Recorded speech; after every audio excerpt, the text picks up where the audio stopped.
Hi, my name is Blake, and I have just a quick note before we get started. Actually, it's more like a recommendation because this podcast is an immersive audio fantasy, and what you're about to hear is best experienced with headphones on, imagination on, and everything else turned off. Welcome to Abandoned, the All-American Ruins podcast. My name is Greta Thunberg. I am 16 years old. I come from Sweden, and I want you to panic.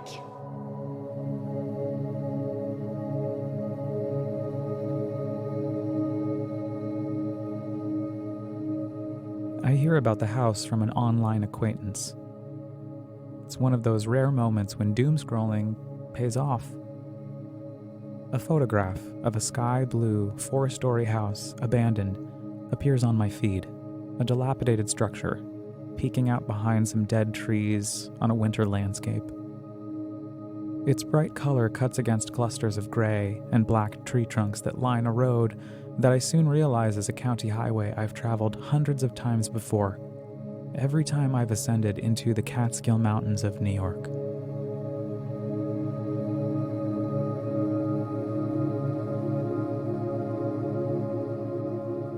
Up to Woodstock to commune with my artist ancestors. Up to Phoenicia to dip my toes in the cool waters of Esopus Creek. Up past Big Indian, Pine Hill, to the Palmer Hill Trail where I go in search of ghosts.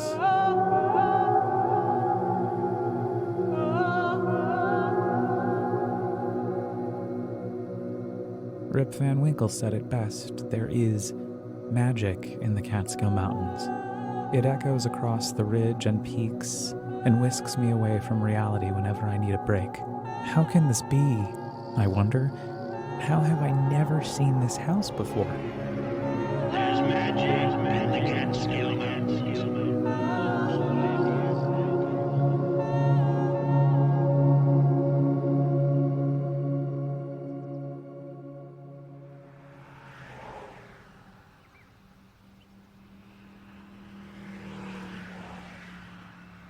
The next thing I know, my car is parked at a seedy motel, and I'm backtracking behind a thick metal guardrail that hugs the side of the road until I reach a driveway. A lazy chain droops across it, shrugging up against the gravel. It's a lame barrier. Nothing new, something I've come to realize in my journeys to abandoned spaces all over the country, the kinds of places that look like they've been raptured. Most of these ruins aren't trying too hard to keep people out. It's like this unspoken understanding. Trespassing is illegal, yes, but if you do decide to break the law, just don't get hurt. And try not to vandalize anything. And if you do get caught, make sure you say I'm sorry right away. What I don't realize as I step over the chain and enter another wormhole to the past, once the entrance to the now demolished Sunset Drive-In, is that someone, or several people, have transformed this derelict house into a gigantic piece of art.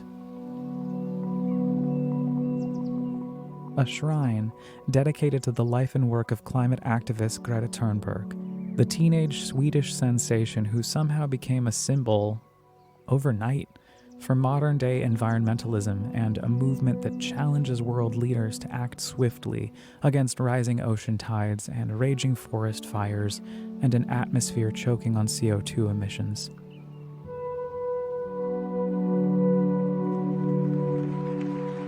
Net zero by 2050, blah, blah, blah. Net zero, blah, blah, blah. Climate neutral, blah, blah, blah. This is all we hear from our so-called leaders.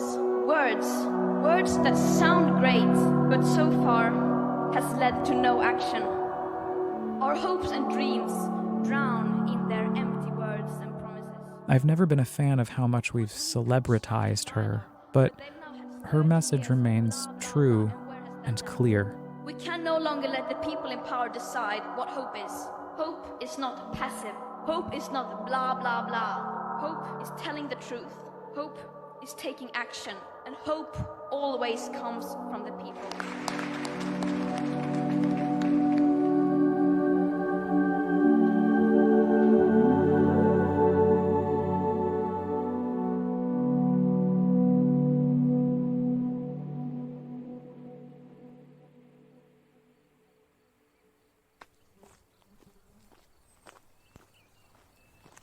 I scuff down the driveway to an old marquee and lights display, where I begin to realize that indeed this property has been transformed into something special, unique, unlike any abandoned space I've been to yet.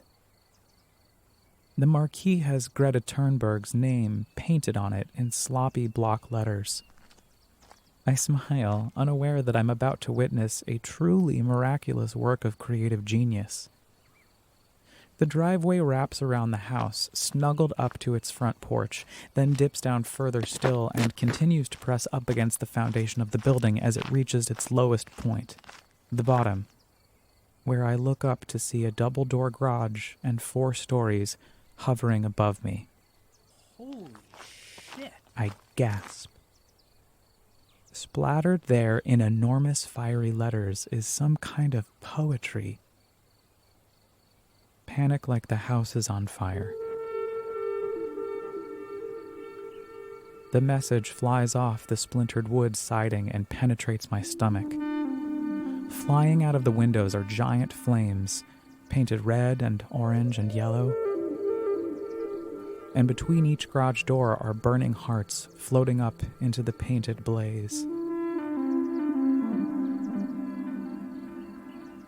As I stare, dumbstruck, I begin to wonder if the phrase "panic like the house is on fire" is some kind of song lyric.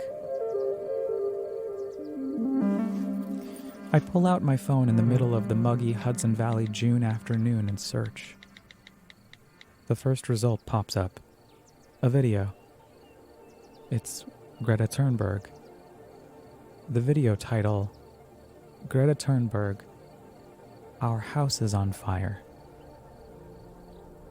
I open it, and sure as shit, there she is, talking to a group of people in power, grown-ups. 1 year ago, I came to Davos and told you that our house is on fire. She seems nervous, I said I wanted you to panic. frequently glancing up and down from her paper. I've been warned that telling people to panic about the climate crisis is a very dangerous thing to do. Her voice trembles but commands the certainty of what she's saying. But don't worry, it's fine. Trust me, I've done this before, and I can assure you it doesn't lead to anything. I peer back up at the house and read the message again. For the record, when would children tell you to Panic like the house is on fire. fire? This abandoned sky blue 4-story ruin isn't just a home left to rot. It's a monument to Greta Thunberg and Mother Nature To herself. keep talking about reaching net zero emissions or carbon neutrality by cheating and fiddling around with numbers. My head fills with images of all the abandoned fortresses I've been exploring since May of 2020. And really, since I was a kid, creating entire universes at the abandoned dairy farm down the hill from my house. C&D Battery Technologies in Huguenot, New York from Episode 7. The Altec Steel Corporation in Colony, New York from Episode 6. And every single factory I whiz by driving through Allentown, Pennsylvania in Episode 1.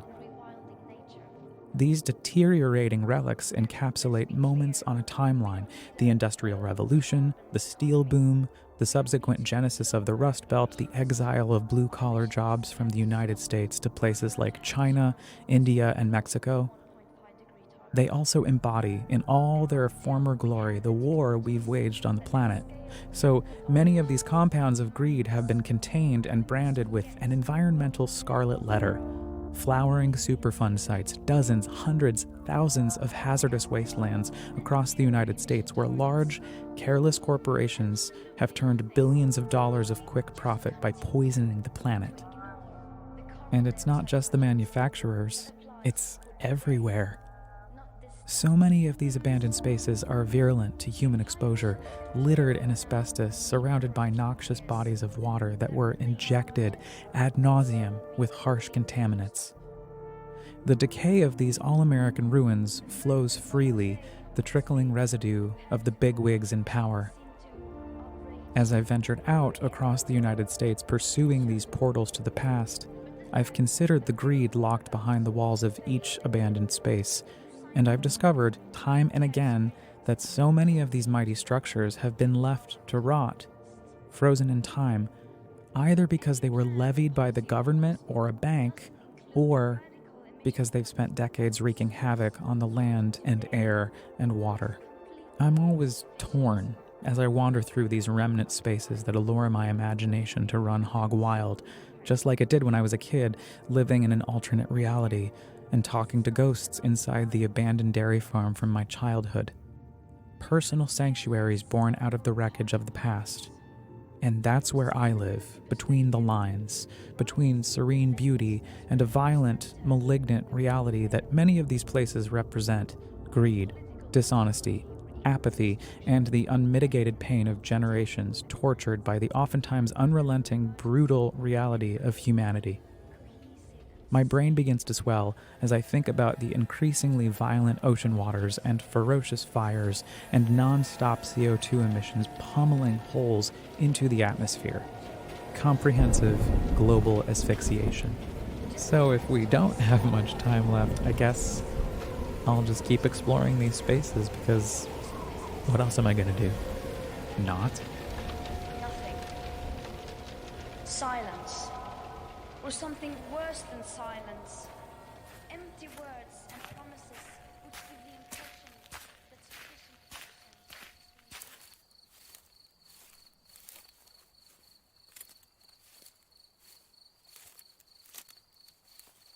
I enter the garage underneath the house where the artist, or artists, have laid out a maze on the floor using hundreds of empty paint cans. I spot a pair of old skis on the opposite side of the musty concrete slab. And I remember the first time I skied in the Colorado Rockies. I think about my mom driving back and forth to Breckenridge, where us kids learned to swoop the slopes.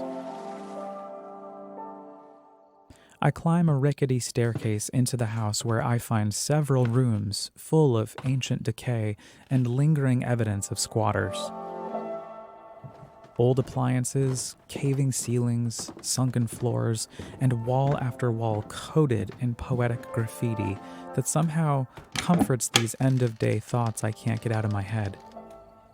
I envision what the planet might look like if humans just disappeared. I head up to the attic, up more rickety stairs to an open floor plan that is full of clothing hung on racks, a television, and a copy of Britannica's Book of the Year from 1987. That's the year I was born. I graze my hands over the dusty book and remember that I'm at the foot of the Catskills. There's magic in the Catskill Mountains. Rip Van Winkle said so. I head back downstairs to a kitchen full of retro wares and cabinetry. I open each and every cabinet, the old icebox, touching everything in sight. Bottles, dishes, old soup cans. I hear vintage commercials from the 1950s and 60s in my head as I exit the kitchen and turn the corner down a dark, dimly lit hallway where I nearly collide headfirst with a bird catapulting towards me at breakneck speed. I duck. Just in time, as it whizzes around the corner and out a kitchen window. I turn back, my aorta pumping gallons of blood a mile a minute, and walk a few paces down the hallway, trepidatiously, when my head turns towards an open doorway on my left and my breath fishhooks my lungs. I stop. I hold very still. I allow my eyes to adjust to what they think they're seeing, and they are. Flying circles around this dingy bedroom full of mangled clothing, blanketing the floor, is another bird. Like a twister. Over and over and over, round and round the perimeter of the room, full of song, lifting its voice and inviting me to pause and take stock of the message painted on the wall. It reads, "I love you more each day. The world." I take a step into the room. The bird panics and soars out above me, down the dark corridor to another part of the house. I kneel in front of the note on the wall and close my eyes. I gently place my hand on the message. I stay there for what feels like hours, thinking about love and how to love more and more each day. Somehow I am learning to do this by reaching back in time, exploring these abandoned spaces in order to understand the present and what might come in the future, to pay my respects to the humanity that already lived.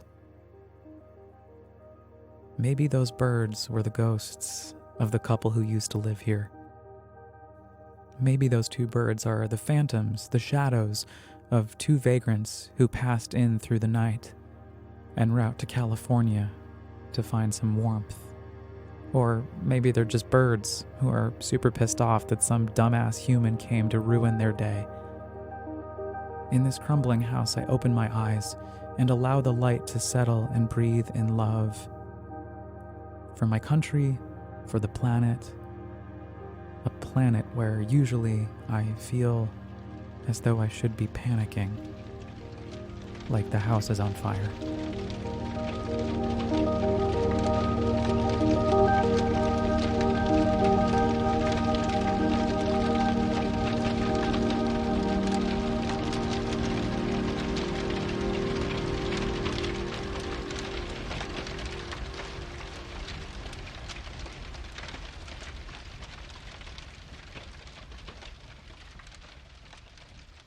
If you're just tuning in for the first time, welcome to the first season of Abandoned, the All-American Ruins podcast. Join me as I take you on immersive audio journeys, recounting my expeditions of abandoned spaces across the United States, which I transform into fantastical sonic experiences that allow you, dear listener, to dive into my imagination with me, or maybe inspire you to go out and use your own. Next time, guess what? It's the end of the first season. I actually can't believe it. And we're going out in style, true style, mansion style. Come with me to our last abandoned space of this debut season, an estate in upstate New York, where we're going to go into full-blown fantasy mode. If you don't want to miss it, please subscribe on Apple Podcasts, Spotify, or wherever you get your podcasts. And I realize that I ask the same question at the end of every episode, but it is important. Could you just take 1.5 seconds and rate/review this first season so I can keep feeling the fantasy with you? Or better yet, share it. Tell your friends. Bring it up at that bad holiday party. Whatever feels right. Also, if you enjoy amateur photography or like to read, just know that each episode of this season is adapted from the original All-American Ruins blog, where you can catch up on more of my adventures. Just visit allamericanruins.com, or you can follow me on Instagram at allamericanruins. Abandoned, the All-American Ruins podcast is hosted, written, edited, and produced by me, Blake File, with studio space courtesy of Radio Kingston, WKNY, AM 1490, FM 1079 in Kingston, New York. Special thanks to Ida Hakala, Jimmy Buff, and Manuel Blas for the mentorship and encouragement. To you, the listener, for taking the time to explore these abandoned spaces with me. And to you, Greta Thunberg, may we all have the courage to speak out just like you.